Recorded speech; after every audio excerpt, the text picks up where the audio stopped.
Oh, today I'm just going to quickly teach you how to make rice for sushi, because you do not want to make rice like you typically would, otherwise it will not stick together very well as you're trying to make the sushi. So first, what you're going to need is you're going to need a cup of rice, and then you're going to need 1.5 cups of water. After that, you're going to add a 1/4 cup of white vinegar. Then you'll add 1/2 tablespoon of some sort of vegetable oil. You can use any type basically on the market. Then you will use a dash of salt.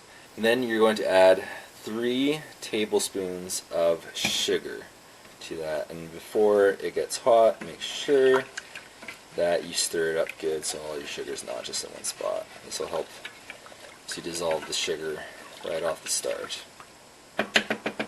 Now you're going to put that on max long enough to make it start boiling, and then once it is boiling you are going to put it down onto a low setting, so 1 or 2, until all the liquid is absorbed by the rice. So this will be most likely somewhere between 12 to 15 minutes, depending on the actual temperature that your stove is at, or depending on where you live, because that does factor in.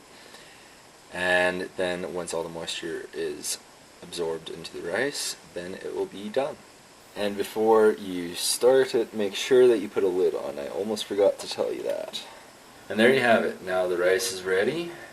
All that you should do is, of course, let it cool down so that you don't burn your hands as you're trying to make your sushi. And of course, most sushi is best when it is either room temperature or chilled, depending on what type you're looking at. So that is how you make rice for sushi.